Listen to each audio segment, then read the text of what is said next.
Istri kedua sang penguasa. Episode 15. Aku mencintaimu. Pasangan suami istri yang baru jam kamar sahabatnya yang ada di kafe kini tengah duduk di sofa. Aurora tak berani mengangkat kepalanya untuk sekadar melihat sang suami. Sebab ia takut jika suaminya marah. Al meraih dagu Aurora yang masih menunduk. Aurora mengerjapkan matanya berulang saat suaminya menelisik wajahnya dengan sangat teliti. Sakit?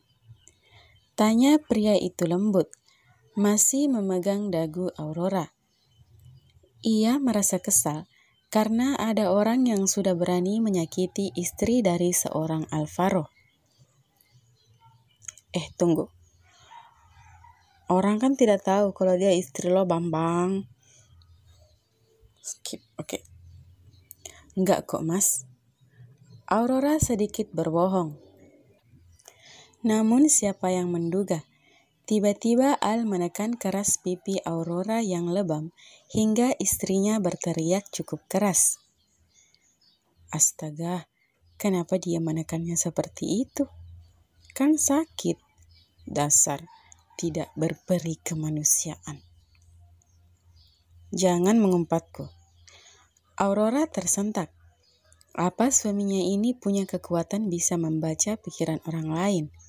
Kalau iya, gawat. Bukankah kau bilang tidak sakit? Lalu kenapa kau berteriak? Sedikit sakit.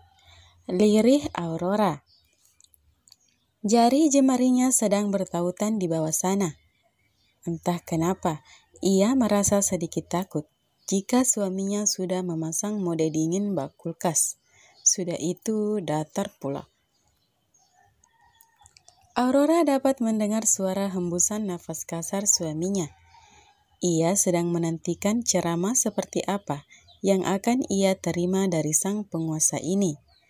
Seorang yang paling berkuasa di kota ini. Aurora tiba-tiba menegang saat sesuatu yang ia pikirkan tak sesuai dengan fakta yang terjadi kepadanya saat ini.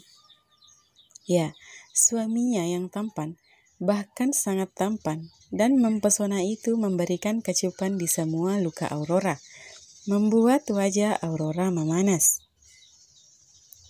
OMG, bisakah aku memiliki pria ini sendiri?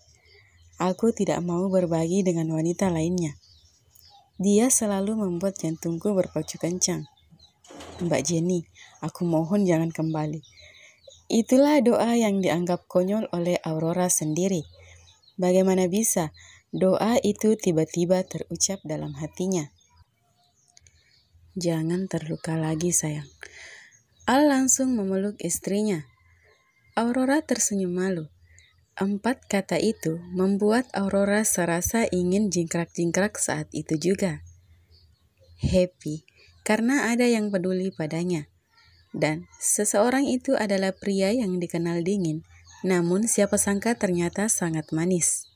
Manis sekali. Mas, panggil Aurora saat Al masih memeluknya seolah enggan untuk melepaskannya. Bahagia sudah pasti. Hanya dengan dekapan hangat suaminya membuat dirinya seolah melayang ke langit tingkat ke-7. Padahal menurutnya ini hanya luka kecil. Belum juga masuk rumah sakit. Pria itu sudah seperti ini. Bagaimana besok-besok kalau tanpa sengaja ia mengalami luka yang serius dan mengharuskannya masuk rumah sakit? Apa yang akan dilakukan pria ini? Sedikit lebay sih, tapi entah kenapa aku suka. Aurora tersenyum sambil bersandar di dada Al. Mas, Aurora ngantuk? Al tersenyum sangat tipis mendengar ucapan manja istrinya. Sangat jarang istrinya itu bersikap seperti demikian. Ia melihat sang istri yang menguap. Tanpa bicara, Al menggendong Aurora dan membawanya ke tempat tidur yang sudah dilapisi dengan sprei berwarna biru tua. Kesan gelap yang menggambarkan bahwa pemilik kamar yang ia tempati saat ini adalah milik seorang pria. Bahkan furniturnya pun rata berwarna gelap. Al ikut berbaring di samping Aurora yang sudah memejamkan mata. Membawa Aurora masuk ke dalam dekapannya, mencium pucuk kepala istrinya berulang kali sembari membelai rambut panjang itu. Entah kenapa, ada ketakutan sendiri saat melihat istrinya yang terluka. Katakanlah wajar karena wanita itu memang istrinya. Namun, ini bukan Al yang sesungguhnya. Ia pun merasa bingung. Aurora yang belum sepenuhnya memejamkan mata tersenyum dalam hati, mendapatkan suaminya yang terasa begitu menyayanginya. Atau mungkin ini hanya firasatnya saja. Apakah suaminya itu menyayanginya? Bolehkah aku berharap kalau dia benar menyayangiku seperti aku menyayanginya? Aurora tak memungkiri lagi, tinggal bersama suaminya dan selalu mendapatkan perlakuan istimewa membuat Aurora telah jatuh cinta pada suaminya. Terserah apa kata readers jika mendengar pengakuannya ini. Namun yang pasti, dia benar-benar jatuh cinta. Jatuh cinta sedalam-dalamnya. Jatuh cinta pada seorang pria yang baru beberapa hari ia kenal. Jatuh cinta kepada suaminya sendiri. Namun hal itu tidak mungkin dia ungkapkan, karena ia sangat tahu bahwa suaminya begitu mencintai istri pertamanya.